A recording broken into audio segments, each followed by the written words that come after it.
இங்க ஒரு பொண்ணுக்கு பழசெல்லாம் மறந்து போச்சு. அதனால ரூம்ல இருந்து அவளுக்கு கல்யாணம் ஆன போட்டோ எடுத்து பார்த்துக்கிட்டு அப்படி பார்த்துக்கிட்டு அப்புறம் ஒரு அவளை கிராஸ் பண்ணி போகுது. அப்படி கிராஸ் பண்ணி போற அந்த ரூம்குள்ள போய் பார்க்கறா. 2 பக்கமும் கிளாஸ் இருக்கு. அந்த கிளாஸை தொட்டு பார்க்கறா. இதுக்கு முன்னாடி லேசரால வெட்டு வாங்கி சத்தவங்க நிறைய பேர் இருக்காங்க அப்படின்னு அவ தெரிஞ்சுக்கிறா.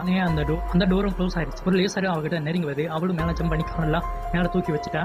அந்த லேசர் நேரா போய் அவ துணி மட்டும் கட் பண்ணிட்டு போயிருச்சு. அவ கீழே இறங்கிட்டா. இன்னொரு தடவை லேசர் வருது. அது ஃபுல்லா கவர் பண்ணிட்டு வருது. மேல ஒரு ஓட்டை இருக்குன்றதுனால மேல ஜம்ப் பண்ணிடுறா. இன்னொரு ஓட்ட வழியா கீழே இறங்குறா. இறங்கி பார்த்தா ஒரு ஹாஸ்பிட்டல் மாதிரி இருக்கு. இங்க யாருமே இல்ல. ஒரு இடத்துக்கு வந்து பார்க்குற ஒரு ஸ்ட்ரெச்சர் மட்டும் இருக்கு. சிசிடிவி கேமரா வாட்ச் பண்ணிக்கிட்டே இருக்கு. அந்த ஸ்ட்ரெச்சரை வேகமா தள்ளிக்கிட்டு போறா. கீழே இருந்து ஒரு பிளேட் வந்து அந்த ஸ்ட்ரெச்சரை அறுத்துது. அந்த ஸ்ட்ரெச்சரும் 2 கட் ஆயிடுது. கீழே ஒரு தரையில டிசைன் மாதிரி வந்திருக்காங்க. அதுல இருந்து ஒரு ட்ரோன் மாதிரி எந்திரிச்சு வருது. இந்த ட்ரோன் அவளை சுட்டு தள்ளிடுது. அவளை இறந்து ஒரு 3 டாக்டர் வராங்க. இந்த பொண்ணோட ரத்தத்தை பரிசோதனை பண்ணுங்க, அப்புறம் தூக்கி போடுங்க அப்படின்னு சொல்றான். உடனே அந்த டெட் பாடியை தூக்கி ஒரு இடத்துல தூக்கி போடுறாங்க. அதுக்கப்புறம் பார்த்தா அந்த பொண்ணு மாதிரியே பல டெட் பாடி அந்த பொண்ணு மாதிரியே இருக்கு.